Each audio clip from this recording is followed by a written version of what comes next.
So welcome to the True Earth Tech Talks, John. Thank you for coming along. Today we're going to be talking loads about consultancies. We're going to be talking about digital transformation.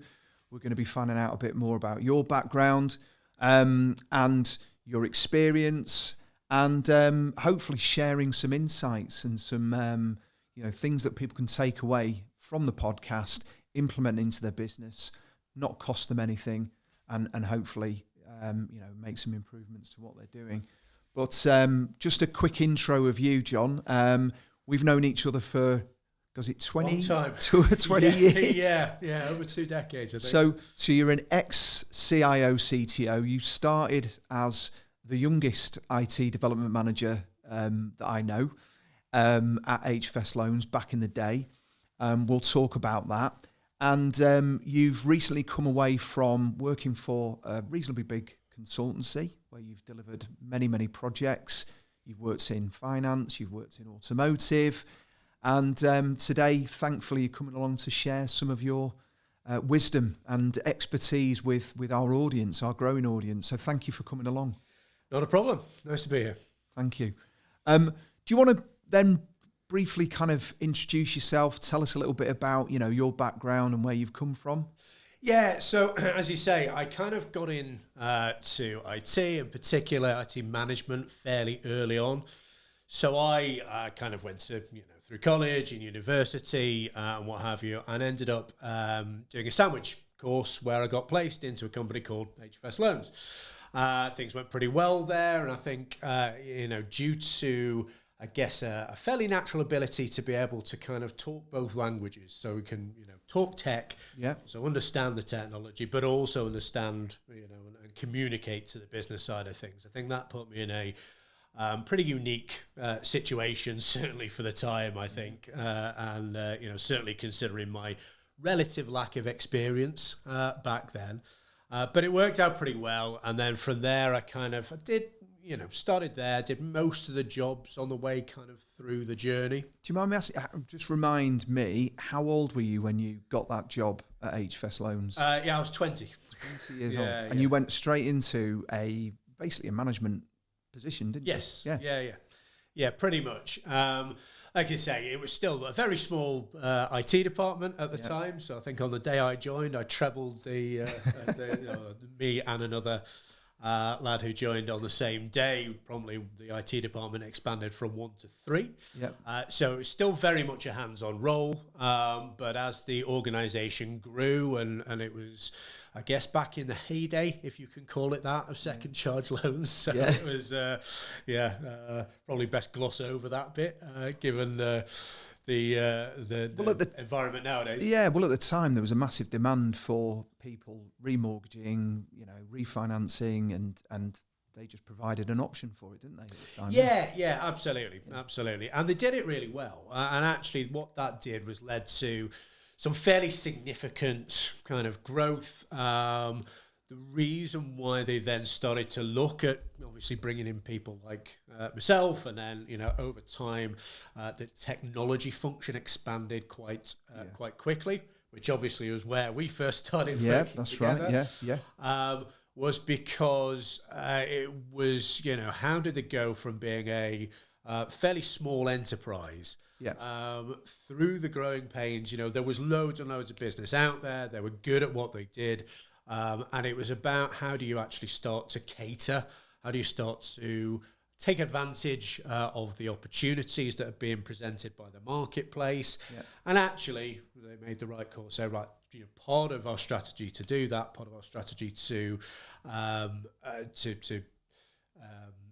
make sure that we're taking full advantage is inevitably technology. Right. So that's where that kind of started to come from. And as you know, we built the IT function there from that initial kind of seed of 3 people up to, I forget how many it was. Well, I think it was about 25, 30, something like that. And that was back in 2002, 2003, if I remember rightly. And then you moved on into a different role, because I think Capital One bought HFS Loans at the time, then you moved on. Yeah. What happened then? Yeah, so I did a year under kind of Capital One's stewardship, which was interesting in itself because it taught me that kind of that switch from the kind of SME environment into kind of corporate life, and then visiting HQ in Nottingham fairly frequently. You've got different kind of paymasters, you've got different bosses, you've got different things, a different way of doing things, really, and I mean, the typical one to pick up is things like, clearly a corporate financial entity is going to be a little bit more risk averse than an SME based one. So that's the obvious one. It wasn't just that. There were plenty of other changes, but it was a really good learning experience. From there on, I went into the contract market. So, whilst I was in that kind of initial stage of my career, got qualified in, the usual stuff for a kind of IT management type. Prince 2, ITIL, things like that. So I took that and went off contracting for a little while. Primarily kind of project and kind of program management roles. Did some interesting stuff, but then kind of almost gravitated back to finance in the end, and took another kind of head of IT role. And so I've kind of over the course of my career, I've kind of flipped in between kind of permanent, contract and consultancy, all of which I think has given me a fairly rounded view of the industry and about the topics that we're going to talk about today. Good, excellent. And the most recent role, it was a consultancy role. You were going into businesses and helping them overcome challenges, solve problems through tech. How was that change from working for, I guess, a direct employee or as an employee for an employer, and then being that a different relationship? How did that change? Yeah, it's interesting because there are certainly some similarities. Okay, so actually, what you're talking about is even when you are a direct employee, you're still working for a customer, effectively. So it will be more often than not an internal customer, depending on the type of role you're doing and the type of business you're doing it in. But actually, you've still got a customer. So that is that bit doesn't really change. It's just about, okay, your customer might be different, and it's about, or you might have more customers. So certainly in a consultancy role, what you've got is this kind of your multiple customer scenario where you're actually, you're there to represent the consultancy for which you for whom you're working for. But then you've also got your consultancy's customer who you typically kind of placed in that role to do a particular thing. Of course. So actually you've got kind of, two sets of people to keep happy. Yeah. Now that's not always that straightforward because, sometimes you've got this dichotomy between, what the consultancy's desired outcomes are and what the customer's desired outcomes are. And I think that's where a lot of kind of typical consultancy engagements can start to break apart a little bit. Yeah. Really. They can start to fall down because it requires, I guess, a certain level of maturity in terms of both organisations to make sure that each is going into the engagement with their eyes open, with the right type of engagement as well. What engagement model are you using? But also that kind of making sure that the right people are in place to manage that relationship through, manage the outcomes, and make sure that you try to minimise that potential friction as much as possible.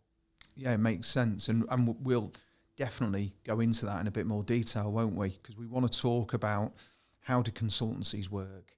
How do they deliver for their clients? What are the things that, clients, companies need to be aware of? And I want to pick up on that a little bit later.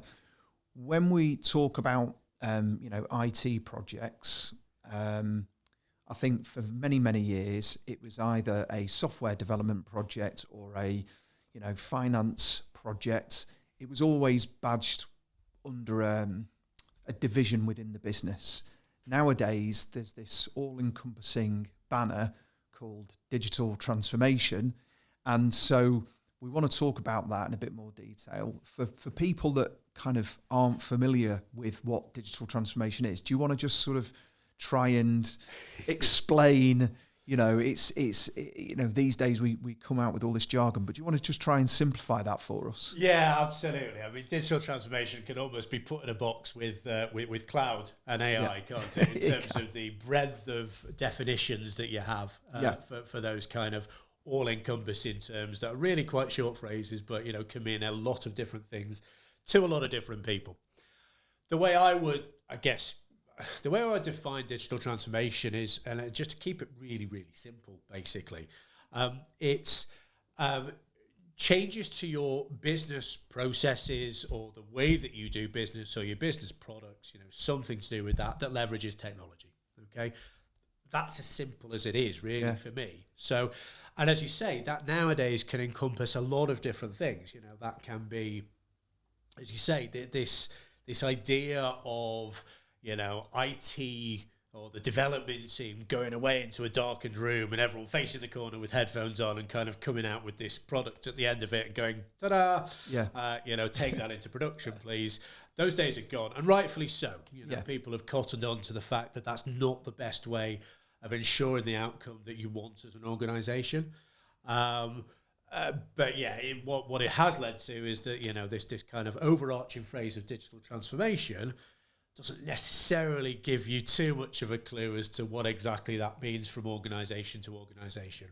And that's okay, because as I say, as far as I'm concerned, all it means is changing business processes or impacting the way that you do business by leveraging technology. Yeah.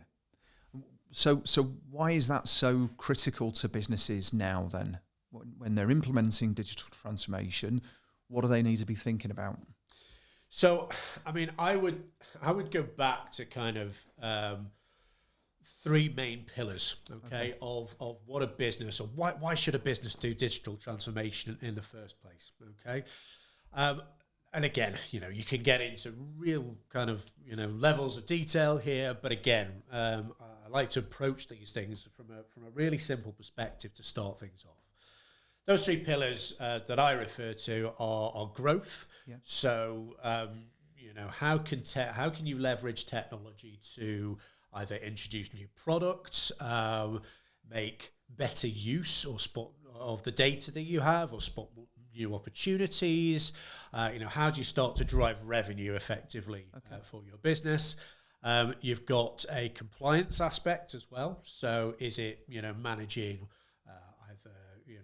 reputational risk? Is it managing statutory obligations that you might face as a business? For instance, if you're a financial organisation, you're a regulated business, you've got to do certain things, and technology can help you with that. It might be things like, one of the emerging areas at the moment is kind of how do you get smarter? How do you automate things like cybersecurity in businesses and things like that? So that's the middle pillar, as I would term it, that kind of compliance aspect.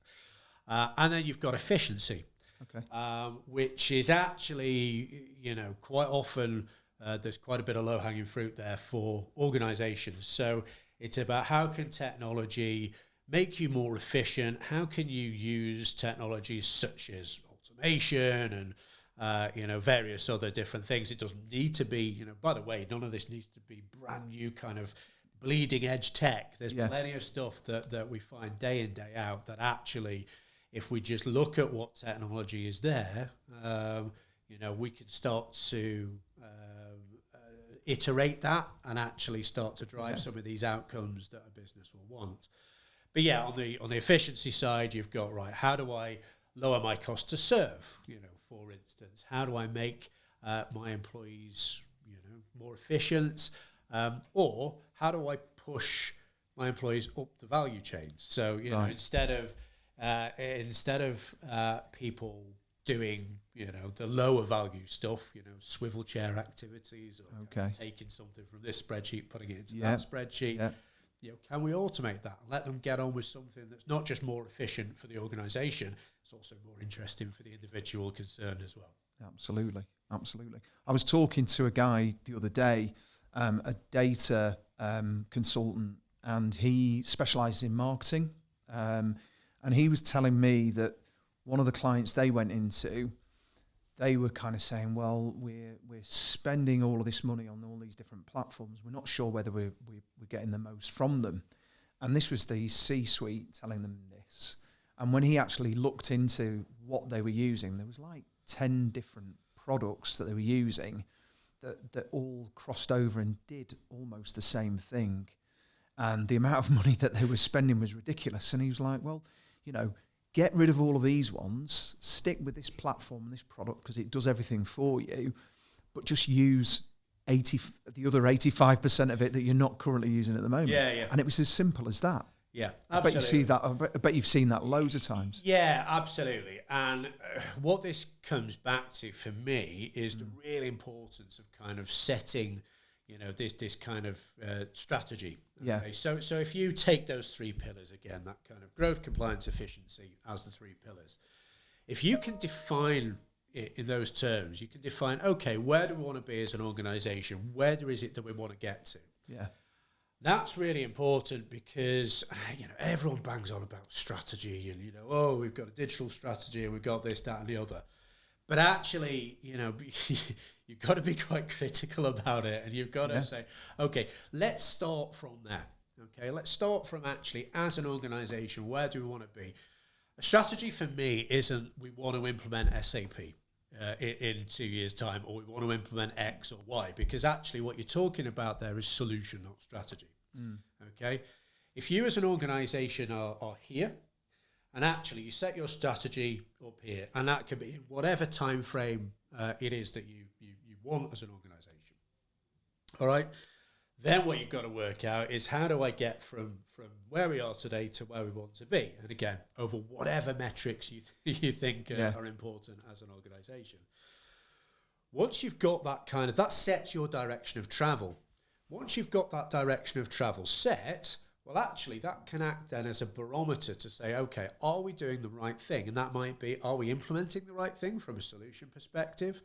Are we bringing on board the right people to help us further towards our target here?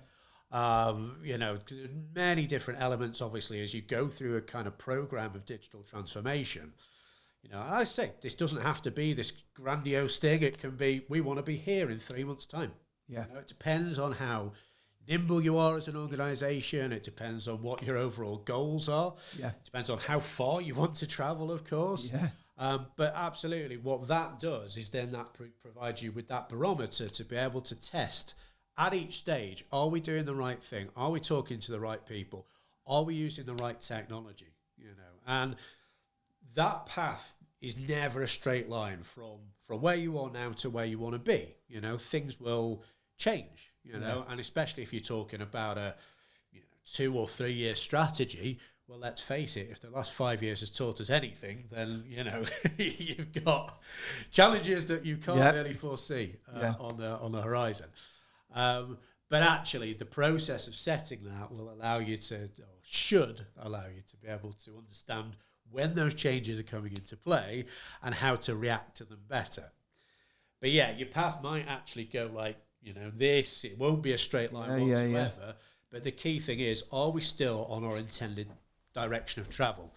And if you are, and if the decision you're making keeps you on that direction of travel, that path that you've set out, then, that's great. The likelihood is, you're probably doing something like the right thing. If it doesn't take you further towards your goal, it might not be the right thing for you to be doing. But, that's not a hard and fast rule, but actually I find it's a useful framework to use when you're talking about organisations that want to start going through a transformation. And where would an organisation start if they're about to go on some sort of digital transformation journey? They're looking at those 3 pillars, whether it be growth, compliance, efficiencies. That's great. They've chosen which way they're going to go. Where do they start with that journey then? Is it just a case of going and speaking to a load of different consultancies? Do they engage their staff? What do they do first? Yeah. So I think there's a couple of things. Firstly is that kind of, start to understand exactly what it is that you want. Where is it? So that kind of whole, where do we want to be in? It's a very cliched thing, right? Where do we want to be in 2 or 3 years' time, or what have you? But it's important as an organisation to say, okay, what is it that we're trying to get out of this, and to try to be clear on that. Not all organisations will know that straight off the bat, especially when you're talking about growth opportunities that new technology brings, because you might not have the kind of in-house expertise that will allow you to answer those questions. You don't know what you don't know, and all that kind of stuff. So they might want to kind of bring in, a specialist or an advisor, or, whomever it is. Somebody that's maybe not connected to the business. Yeah. Doesn't have an emotional attachment to the business, but then is equally independent from a consultancy. Because I guess they could go and do this project themselves, couldn't they? They don't have to go to a consultancy. No, absolutely. Consultancy quite often, in certain scenarios isn't the right answer. And again, for reasons that we touched on before, it just depends on what it is you're trying to do. But the really important thing for me, if you are a business at the start of your digital transformation journey, is actually know what you're good at and know what you're not good at, more importantly. So actually, if you're a business that's about to, wants to make an investment in transforming your digital landscape, likelihood is, you're probably doing okay by whatever metrics you use as a business. Yeah. But that doesn't mean that you are, I've seen it a lot of times before where, you've got, someone at the top of a really successful organization that says, oh, right, well, we're brilliant at that, so now we can do this. We can create this product here and go into this new marketplace, and, we can, do this to extract more value out of our customers and blah, blah, blah. But actually, if you do it from a position of kind of not understanding what you're not good at, then that can lead to some banana skins along the way. So if you work out where you want to be, okay, what you're not good at then, that will hinder you from getting there, what are the reasons why we wouldn't be able to do this, why we wouldn't be able to get to X position in Y amount of time, and then work out how you bridge the gap. Okay. Now, again, there's plenty of options for you to do that. You can bring in fractional resources to help you kind of figure that out in the first place. You might want to bring in, you might realize that actually you need someone, this is worthwhile for us as an organization to bring in someone onto perm staff. There's a load of different ways.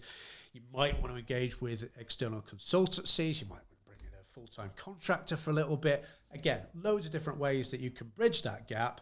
But the important thing is understanding what it is that you're not good at, and then working out the best way for you as an organization to bridge that gap. Because understanding the level of maturity is huge. So as an organization, if you've done digital transformation projects before, as an organization, great, at least you'll have some insight, and you've probably got some infrastructure there in terms of people and process that works for you, possibly last time.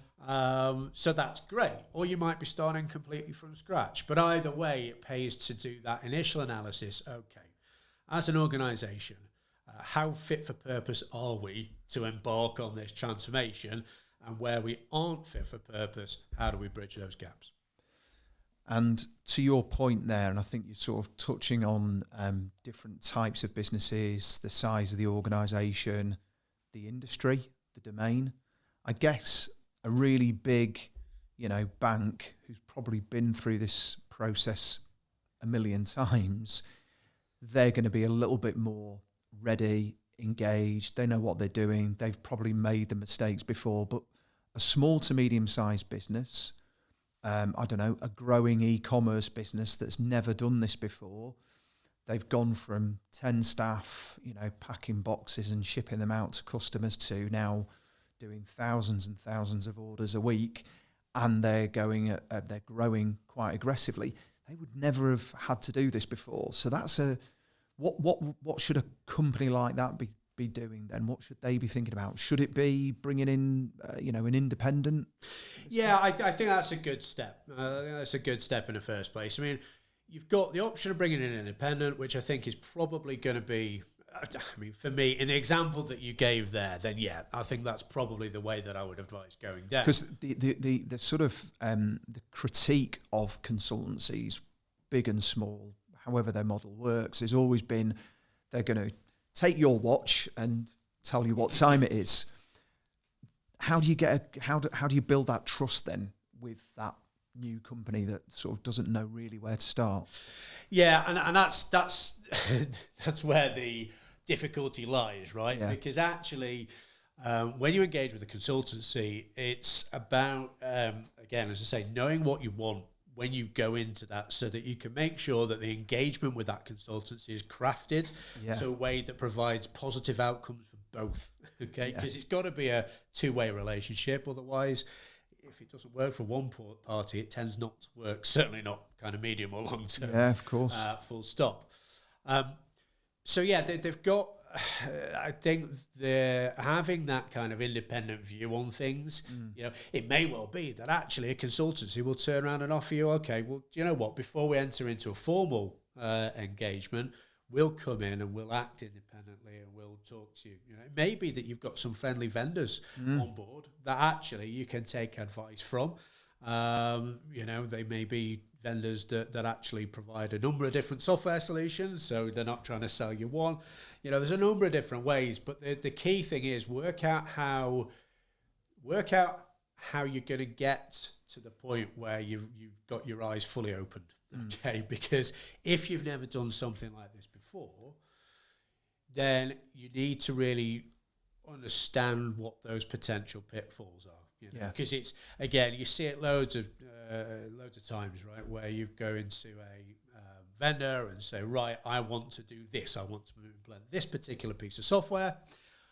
How much is it going to cost me? You might go around and do a bit of a beauty parade, and you go, right, I've gone to market. You know, I've followed kind of procurement best practice on this. You know, I've assessed them against these particular things.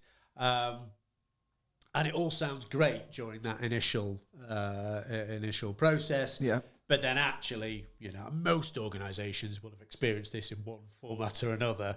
And then you get into it and actually, you know, things that you didn't expect, things that you should have asked in the first place, things that you should have perhaps predicted crop up, as well as the unknown stuff. You know, you can't predict everything.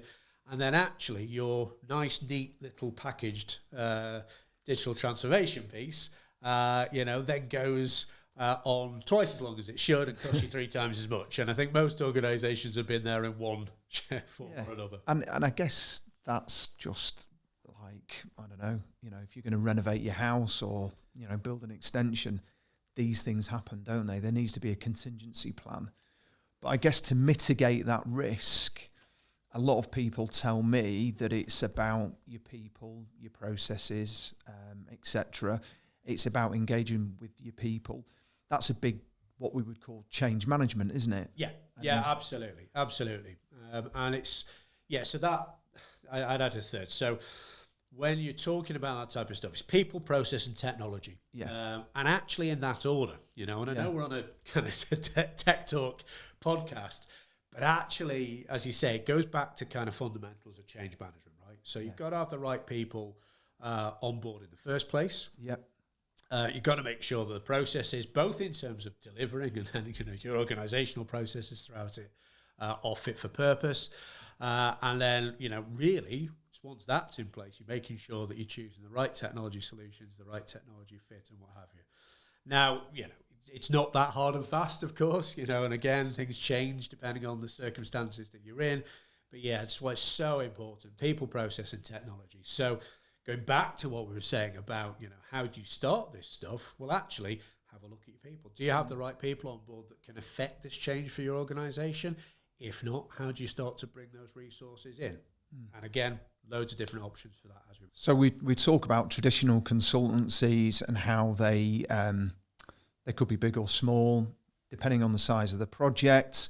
I think it's important to note that when you're engaging with a consultancy, it's not an army of grey-suited villains that are going to come in and, you know, change your business. it could just be one person, couldn't it? And how would that normally look in your experience? Yeah, I mean, I guess firstly, it's going back to what I said before about, sometimes there is this dichotomy between, consultancy-led, consultancy desired outcomes and the organisational outcomes. Say that's not always the case. It's not that kind of, as you say, bringing in a consultancy is not a bad thing whatsoever. But it very much depends on who you engage and the method with which you engage. So traditionally, what a lot of consultancies would do is kind of bring in someone, pretty senior, really experienced, and go, wow, this person absolutely blows us out of the water in terms of that, really, really impressed. And then actually the natural next step for a consultancy is to then bring in a team of less experienced people that they potentially will be earning a little bit more margin on than the senior person. And actually, that message gets diluted through the process. Again, I've seen it before. Again, I'm not saying that this is true of all consultancies whatsoever, but I've seen it before from multiple angles, actually, where you have, consultancy's kind of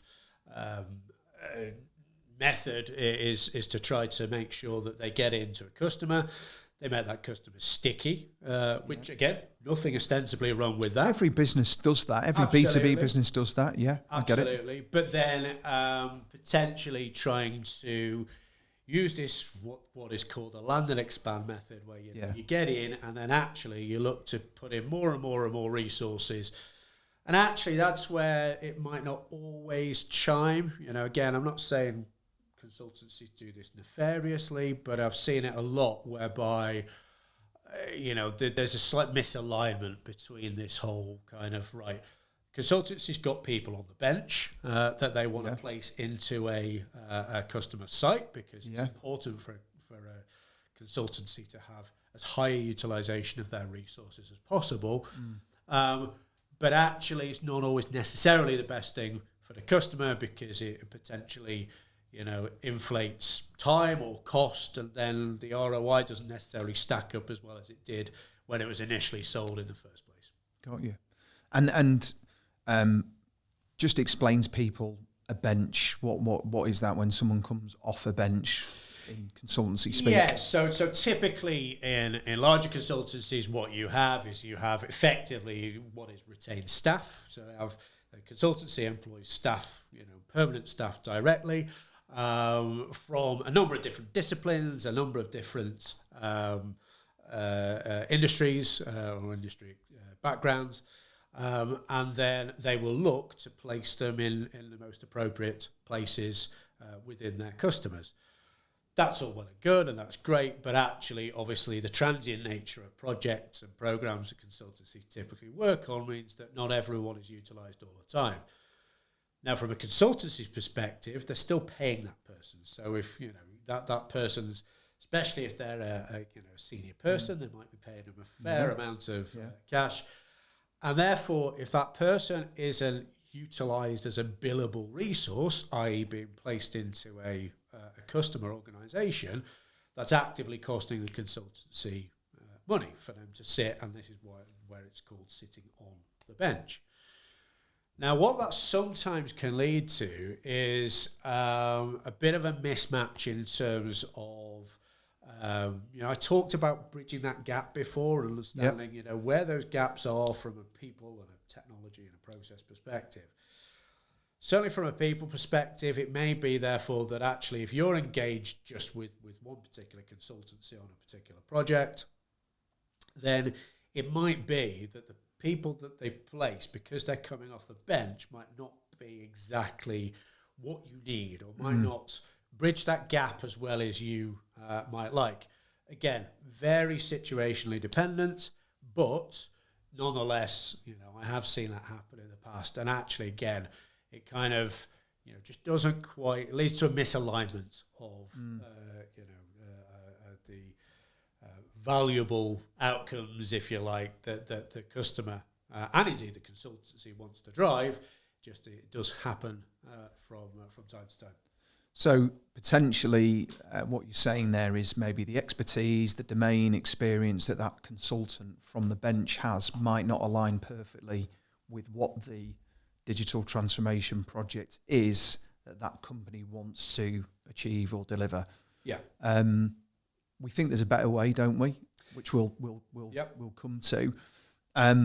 Talking about emerging technologies, so we talked about consultants that might not have that experience.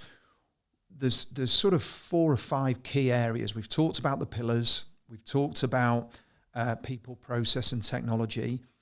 You mentioned SAP before. What do you feel are the emerging technologies that companies really do? What are the core ones that they need to be thinking of? And I'm not talking about the actual products themselves, but the, I guess, key areas of tech that companies need to have on their radar. What do they need to be thinking about? I mean, again, when we say emerging technologies, I'd like to kind of almost define that, if you like, in terms of what that would mean to me. Yeah. And if I was going into an organisation, and as the thing I mentioned before, it doesn't need to be an organisation doesn't need to chase this kind of bleeding edge technology. There's plenty of tech around there that actually people just need to either take advantage of or use better, and actually use more of it. Yeah. Use more of it. Yeah, scale it up or whatever it might be. I mean, to go back to your question, though, I mean, I guess it's going to be, and this is going to be fairly typical. It's been said so many times across so many different platforms, but the areas that I would start to look at just at a really high level are things like cloud, data and AI. Now, again, I mentioned cloud and AI as terms that can hide a multitude of sins before. Yeah. I mean, a lot of things to a lot of different people. Cloud is just someone else's computer, isn't it? Yeah. Cloud's actually been around for decades and decades. And AI is just machine learning. Well, AI isn't just machine learning, actually, but again, without getting too deep is this for another episode, potentially, yeah. Okay. Yeah. But then I would also be looking at things like your process, which is kind of automation. That doesn't just mean things like RPA. It can be, okay, have we got automation tools elsewhere? Have we got it already in existing technology within the organisation? And I'd also look at security. I mentioned, advances in what people are doing with cybersecurity and, the whole kind of, intelligent threat assessment and so on and so forth. So I'd look over those kind of 4 or 5 areas as a starting point.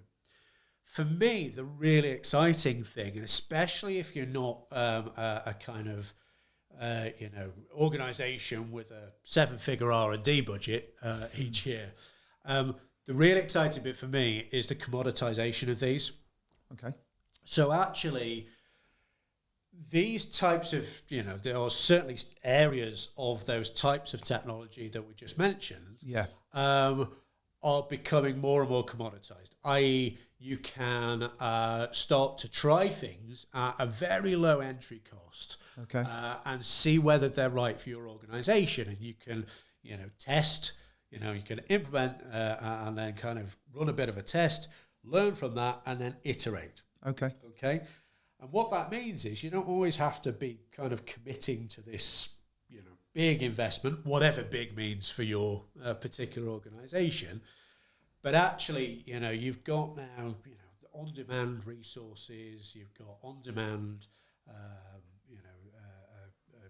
ability to be able to consume this technology in little piecemeal chunks. And you can try this, you can try that, see what works for your organizations, do little proof of concepts. And that's the really exciting thing for me, is that actually now you have a hell of a lot more access. You've got an open door for a lot of these types of technologies.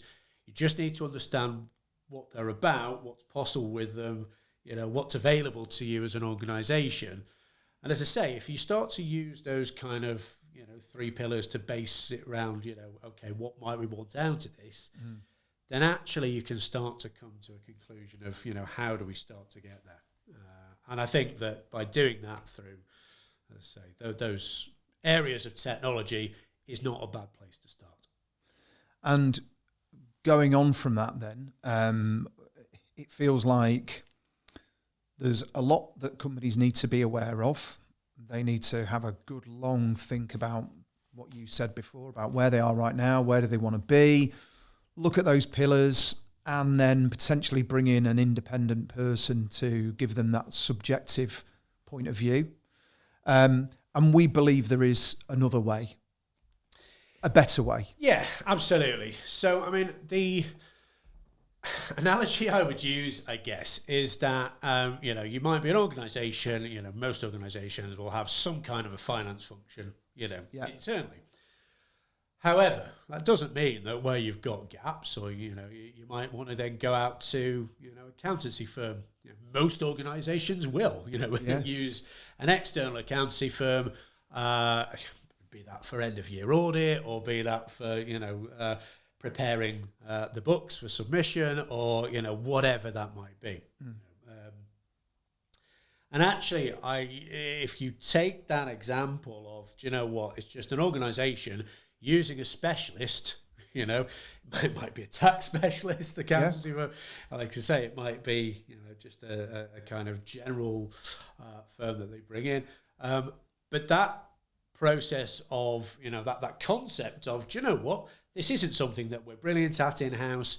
Let's go and let's speak to some experts on this and let's engage them to do, for a limited period of time, to do a particular piece of work for us that we know we've got a gap for in-house. Well, actually, that makes sense, right? Because you're not trying to build a huge finance function for something that you might just do once a year. You might have, the ability in-house, but you might not have the bandwidth to be able to do these things. Might just be getting help with end-of-month processes or whatever it might be. So actually, that ability to have that flexibility where you can just kind of punch out to someone and say, we want to engage you for this specific bit for a limited amount of time, means that you're not kind of, you're not paying, another 5 heads to come in and join your finance function. You're just using specialist expertise and specialist resource when you need it. Okay. Now, if you take that, and that's a concept that's will be familiar to most businesses, right? I think that more people should be doing the same thing in terms of technology. Okay, if you think about it, technology is so expansive, and we've just kind of scratched the surface. We've covered very, very high level kind of, what might be on an organisation's technology landscape. Yeah. But actually, trying to build a function that's fit for purpose for everything that you might ever want to do just doesn't make a lot of sense, right?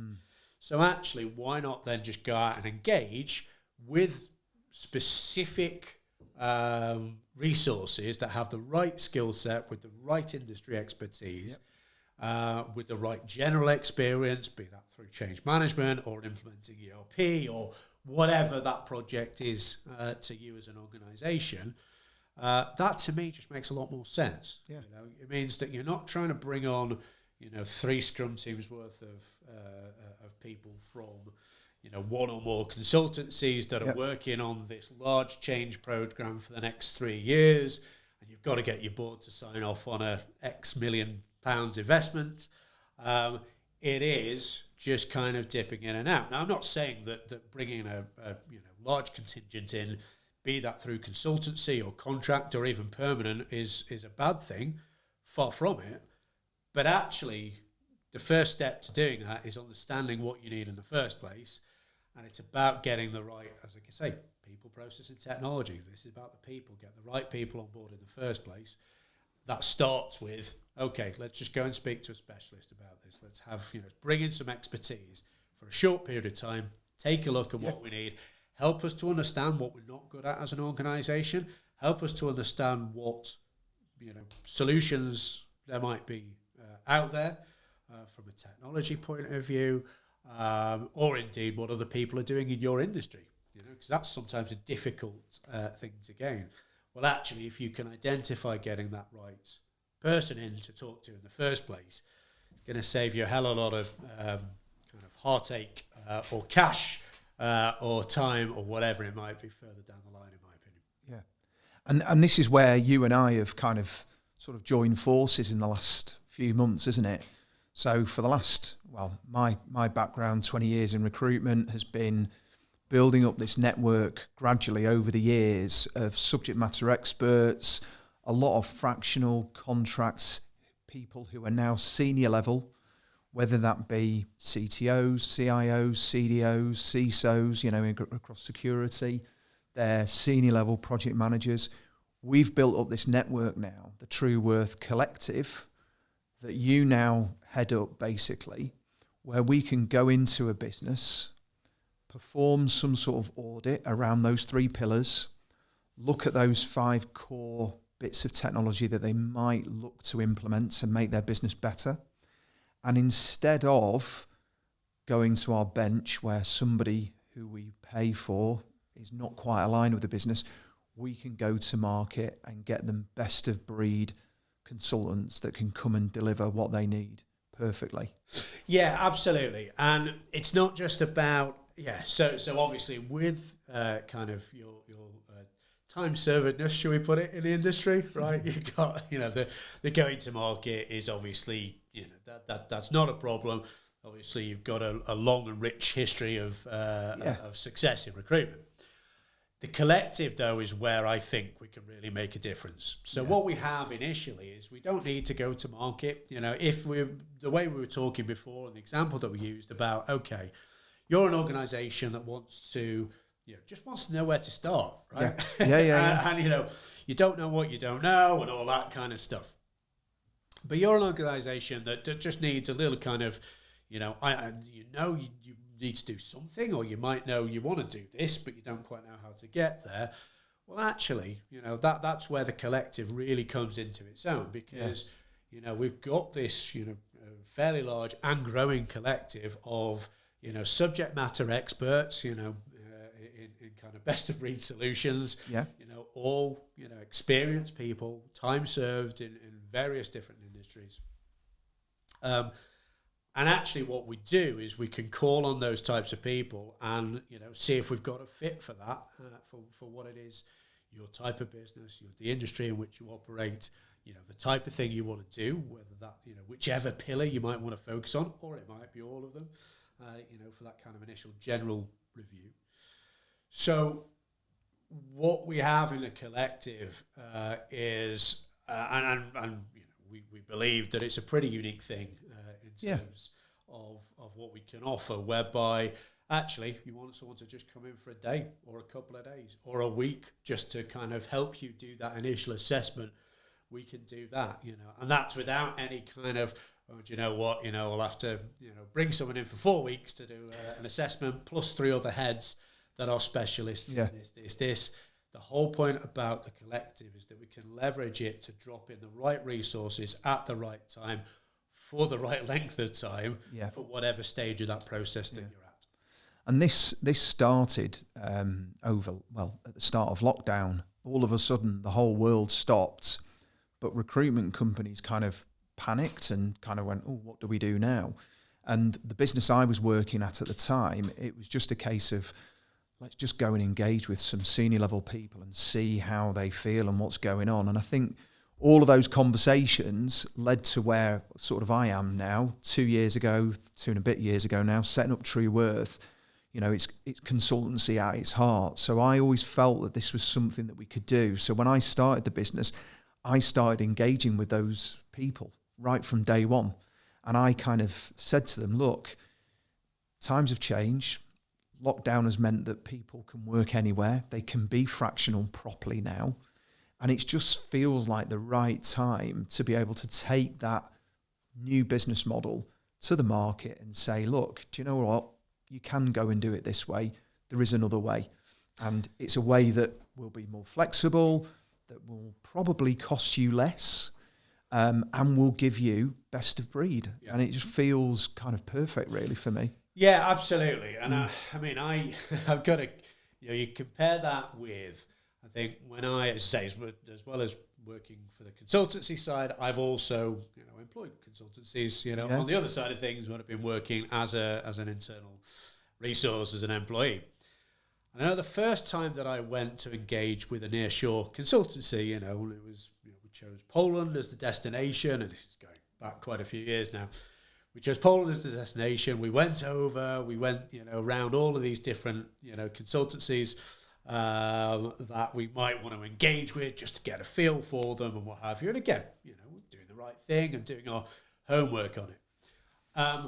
The whole kind of, I think it's a bit of a myth in terms of, this, and again, nearshore, offshore, to an extent, in country, then actually, it doesn't really matter what you've got. If you're going to engage that kind of traditional method of engaging with a consultancy, which is, well, great, well, we've got to, when I did it in Poland for nearshore, okay, how many people do you want?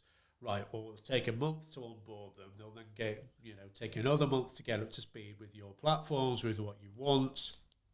And that's great. After 3 months, you've got a functioning, group of people that you're engaged with at an nearshore consultancy.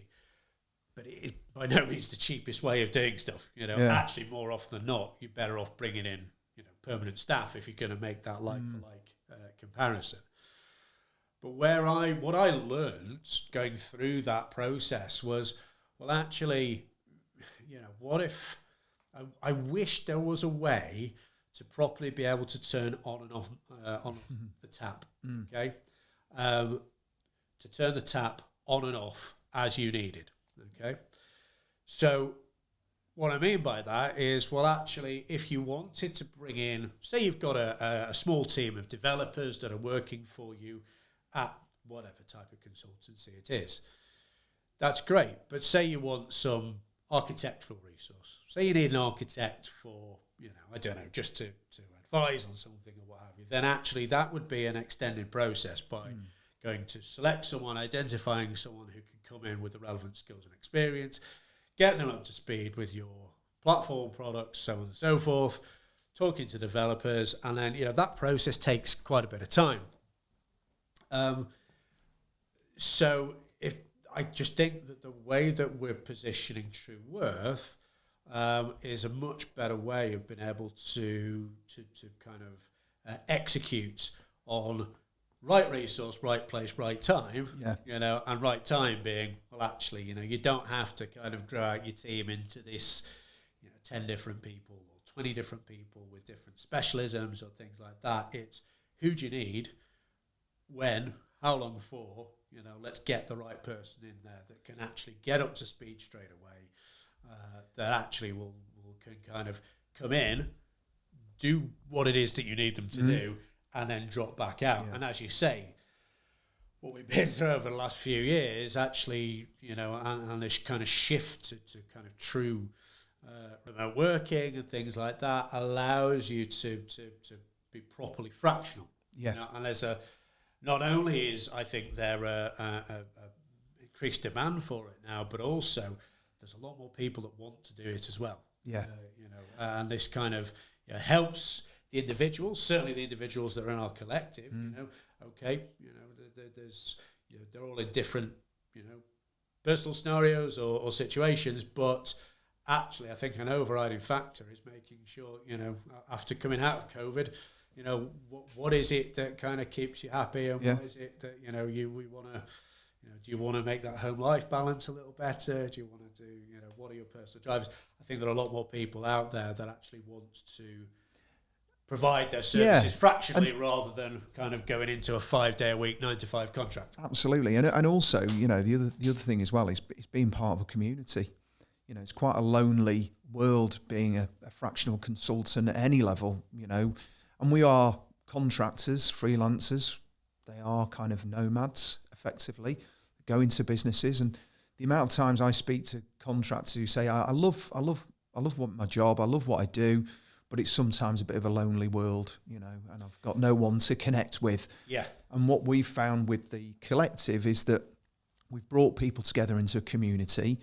Actually, aside from them being people that are willing to work on True Worth projects, they've actually connected. And the one thing that we've found as a sort of something we didn't expect is that some of them are now working together on projects, on their own personal projects, which is brilliant, isn't it? Yeah, absolutely. And that's an important point, actually, because it's great, as we say. You know, the world of work has changed, and people have got this, or got the option to give themselves a better work-life balance by working remotely or hybrid working and things like that. I guess the drawback to that is that kind of, you know, you're almost going back to that, you know, I'm sitting in my study or at my dining room table or whatever it may be, at the kitchen table, kind of tapping away on the laptop, you know, trying to shut the door so the kids aren't screaming or the dog isn't barking, you know, or what have you.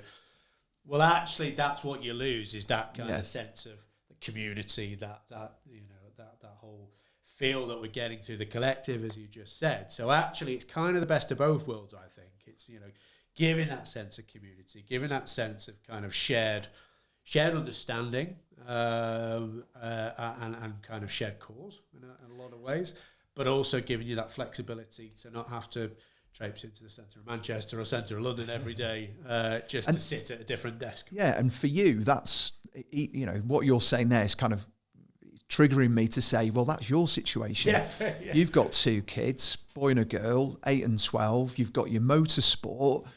This gives you an opportunity as well to be a bit more flexible.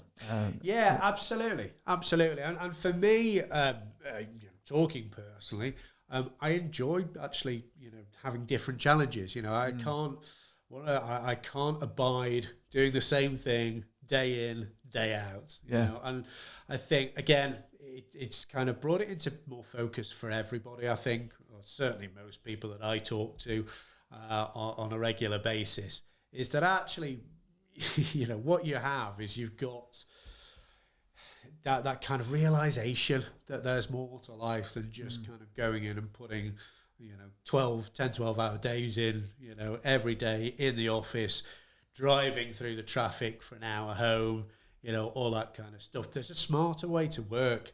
And actually, again, it depends what industry, it depends what type of organization you work for. But there's a lot of, you know, things out there that say, you know what, people are more productive.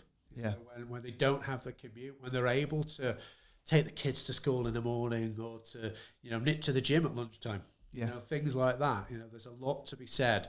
And I, for one, you know, out of obviously a horrible situation through COVID and lockdown, and, you know, I know it affected very deeply a number of different people, plenty of people the world over, of course. But actually, if there's anything good coming out of that, I think that there should, you know, for me, it's precipitated a genuine and lasting change in an understanding that there is a different and a smarter way to work on a day-to-day basis. Yeah, good. And I think that's a lovely place to wrap up, really, isn't it? Thank you, John. Really appreciate you talking with us today. No problem. Thanks for inviting me. And we'll have to do this again sometime. We've got so many other topics: change management, cyber, cloud, data, AI, machine learning. Don't get me started. Maybe next time. Thanks very much, mate. Great. Thanks, Sam.